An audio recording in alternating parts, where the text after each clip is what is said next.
नमस्कार, मैं हूं गिरजेश व्यास और उज्जैन टीवी में आपका स्वागत है। आइए एक नजर डालते हैं उज्जैन की खास खबरों पर। इस बार पतंगों की बिक्री पर मंदी का साया। ग्राहकी उम्मीद के मुताबिक नहीं, मगर खूब बिके तिल और गजक। ज्योतिषीय विश्लेषण किया ज्योतिषाचार्य ने। सांसद प्रज्ञा ठाकुर ने परोक्ष रूप से फिर बताया गोडसे को देशभक्त, किया कांग्रेस पर पलटवार। नगर निगम और पुलिस प्रशासन ने जूना सोमवारिया में ढहाया अवैध पशुबाड़ा।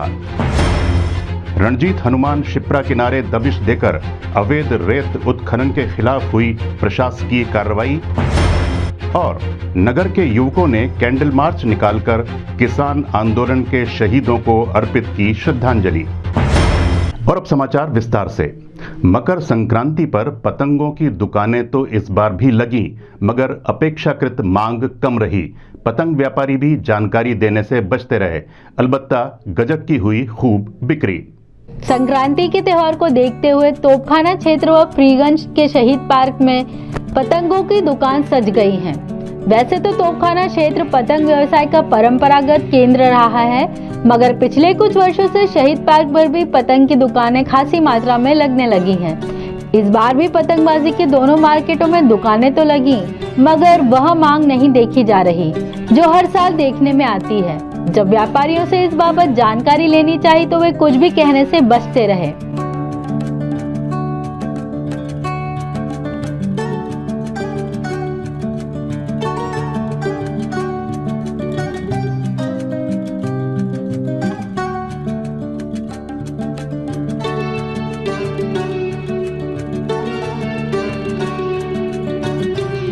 दूसरी तरफ तिल से बनी गजक आदि वस्तुओं की दुकानें सर्दी का मौसम शुरू होते ही लग गईं। इस बार इनकी संख्या भी हर साल से ज्यादा है। संक्रांत के अवसर पर गजक की खासी मांग रहती है, वहीं तिल गुड़ के लड्डुओं की भी। ज्योतिषीय दृष्टि से भी मकर संक्रांति का बहुत महत्व है। सूर्य मकर संक्रांति पर चूंकि दक्षिणायन से उत्तरायण होते हैं, मकर राशि से सूर्य का प्रवेश ज्योतिषीय आकलन से बहुत ही महत्व रखता है। इसकी सूक्ष्म व्याख्या करते हुए ज्योतिषाचार्य पंडित आनंद शंकर व्यास बताते हैं। देखो, मकर संक्रांति से सूर्य मकर राशि में जाता है, तब से उत्तरायण की शुरुआत होती है। उत्तरायण से प्रकाश आना मतलब देवताओं की तरफ से प्रकाश आना, देवता की दिशा से, तो सारी ऊर्जा में देवी तत्व जागृत हो जाते हैं। और इसके पहले जो चल रहा था अपने दक्षिणायन ने राक्षसों की दिशा, उस समय से जब सूर्य की रोशनी आती थी तो आसुरी तत्व का प्रभाव ज़्यादा होता था और देवी तत्व का प्रभाव होता है, तब शुभ कार्य शुरू होते हैं। तो इस बार मकर संक्रांति जो कल लग रही है 2:52 दोपहर से, तो उस समय से असल में उत्तरायण की शुरुआत होगी। देवताओं की दिशा से प्रकाश आएगा, ऊर्जा देवी तत्व लेकर के होगी, तो शुभ और मंगल कार्य का आरंभ हो जाता है। किंतु इस बार ऐसी स्थिति के तारा अस्त होने के बाद हर वर्ष जो मकर संक्रांति से शुभ कार्य शुरू होते हैं वो इस बार नहीं होंगे। इस बार असल में तारा अस्त, मलमास आदि होने से 17 अप्रैल के बाद से शुभ कार्य की शुरुआत होगी। धार्मिक पर्वों पर होने वाले शिप्रा स्नान को दृष्टिगत रखते हुए शासकीय अफसरों ने लिया रामघाट पर तैयारियों का जायजा। पुण्य सलीला मां शिप्रा अनादिकाल से धर्मालु जनों की श्रद्धा का केंद्र रही हैं। वे शिप्रा स्नान कर पुण्य लाभ अर्जित करते हैं। विशेष रूप से धार्मिक पर्वों मसलन सोमवती अमावस्या, शनिश्चरी अमावस्या, कार्तिक स्नान और मकर संक्रांति पर्व पर शिप्रा स्नान का विशेष महत्व है। फलतः नगर क्षेत्र के अलावा आसपास के ग्रामीण क्षेत्रों से भी धर्मालुओं का नगरागमन होता है। इसी को दृष्टिगत रखते हुए नगर के आला अफसरों ने रामघाट का निरीक्षण किया। घाटों पर स्वच्छता संदेश, नर्मदा के जल का शिप्रा में आगमन आदि का जायजा लिया। इस अवसर पर जिलाधीश Ashish Singh, SP Satyendra Shukla, additional SP Amrendra Singh, ADM Narendra Suryavanshi, निगम आयुक्त क्षितिज सिंघल अपने अमले के साथ मौजूद थे। जो भी व्यवस्थाएं हैं, एक तो पानी जो है वो यहाँ का शुद्ध रहे, इसके लिए WRD को और NVDA को निर्देशित किया गया है। यहाँ पे नर्मदा का पानी जो है वो भी छोड़ा जा रहा है और बाकी घाटों की साफ सफाई से रिलेटेड जो चीज़ें हैं और जो चेंजिंग रूम बनाए जाते हैं, इसके लिए नगर निगम को निर्देशित किया गया है। कांग्रेस के दिग्गज नेता दिग्विजय सिंह पर पलटवार करते हुए सांसद प्रज्ञा ठाकुर ने परोक्ष रूप से फिर से नाथूराम गोडसे को बताया देशभक्त। पिछले दिनों प्रदेश के दिग्गज कांग्रेस नेता और पूर्व मुख्यमंत्री दिग्विजय सिंह के उस बयान को लेकर जिसमें उन्होंने गांधी जी के हत्यारे नाथूराम गोडसे को देश का पहला आतंकवादी बताया था, सांसद साध्वी प्रज्ञा ठाकुर से पत्रकार ने सवाल किया तो साध्वी प्रज्ञा ने कहा कि कांग्रेस देशभक्तों को हमेशा आतंकी बताती रही है।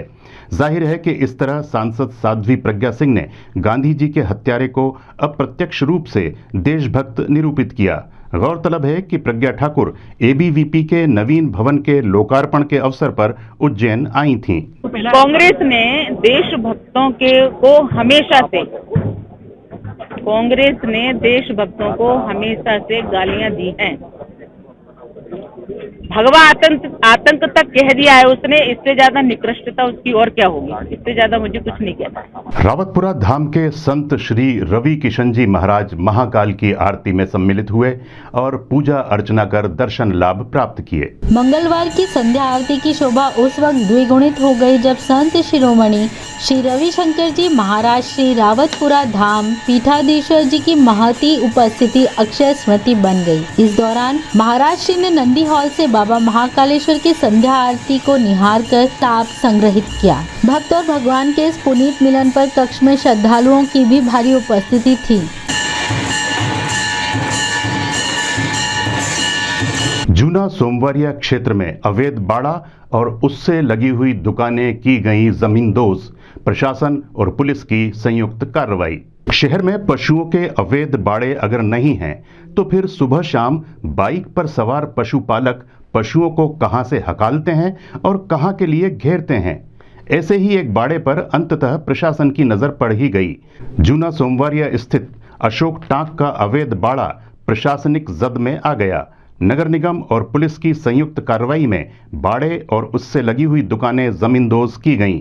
कार्रवाई की जानकारी देते हुए सीएसपी पल्लवी शुक्ल ने बताया, लगातार उज्जैन शहर में अवैध निर्माणों पर कार्रवाई की जा रही है, जिसमें आज अशोक टाक ये जो अवैध पशुपालन करते थे इनकी अवैध प्रॉपर्टी पर आज जमींदोज किया जा रहा है।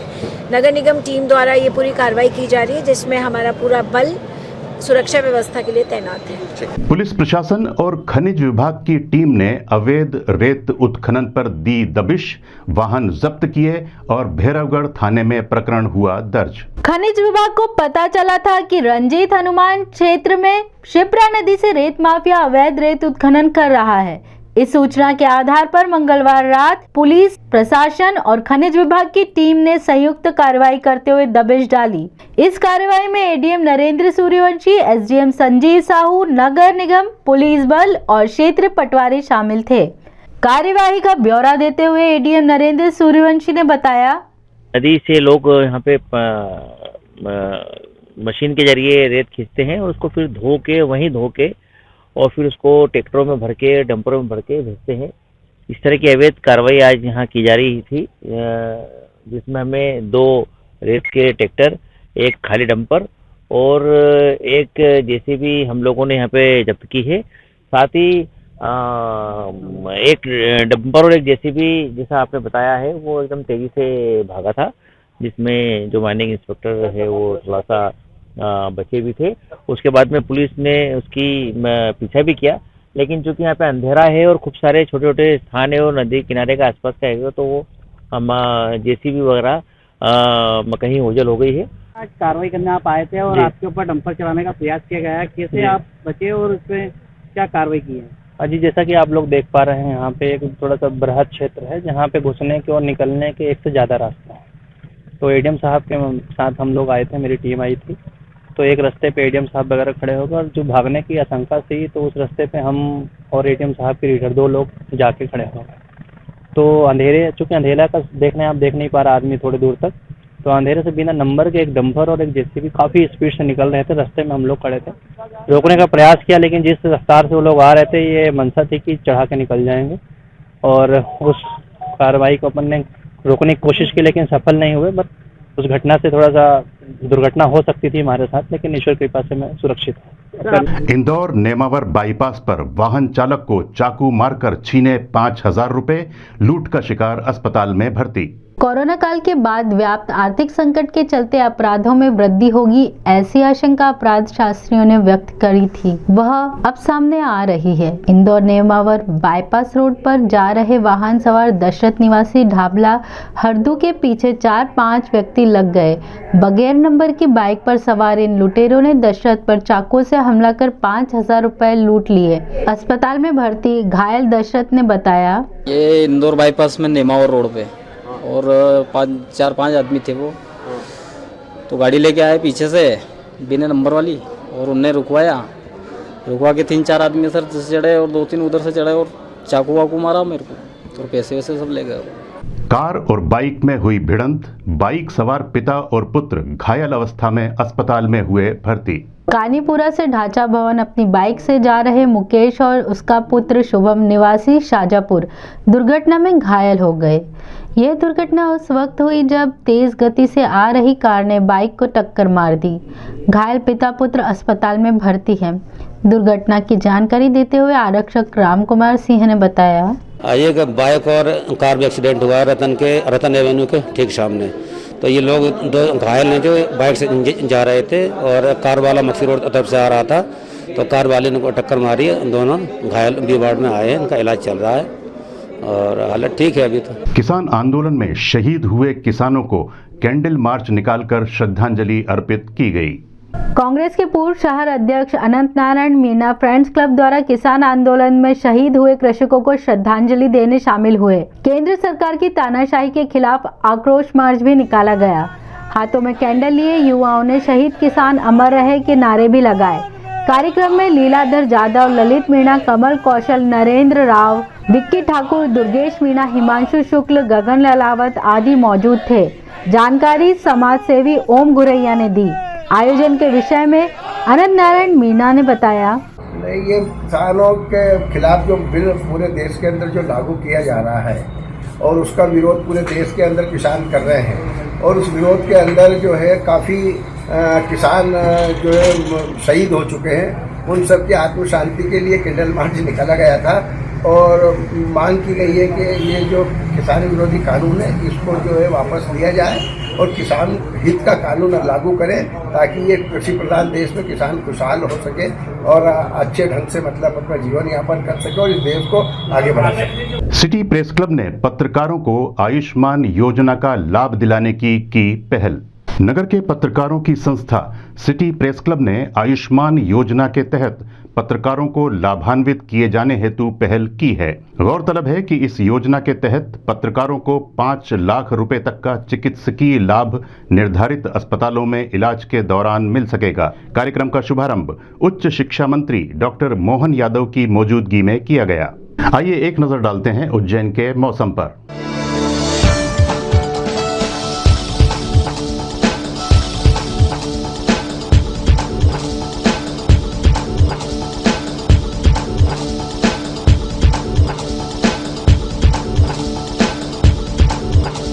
अंत में प्रमुख समाचार एक बार फिर। इस बार पतंगों की बिक्री पर मंदी का साया। ग्राहकी उम्मीद के मुताबिक नहीं, मगर खूब बिके तिल और गजक।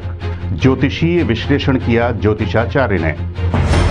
सांसद प्रज्ञा ठाकुर ने परोक्ष रूप से फिर बताया गोडसे को देशभक्त, किया कांग्रेस पर पलटवार। नगर निगम और पुलिस प्रशासन ने जूना सोमवारिया में ढहाया अवैध पशुबाड़ा। रणजीत हनुमान शिप्रा किनारे दबिश देकर अवैध रेत उत्खनन के खिलाफ हुई प्रशासकीय कार्रवाई। और नगर के युवकों ने कैंडल मार्च निकालकर किसान आंदोलन के शहीदों को अर्पित की श्रद्धांजलि। तो ये थे उज्जैन के समाचार। उज्जैन के ताज़ा समाचारों के लिए देखते रहिए उज्जैन टीवी। साथ ही उज्जैन टीवी की यूट्यूब चैनल को सब्सक्राइब भी करिए और लाइक भी करिए। नमस्कार।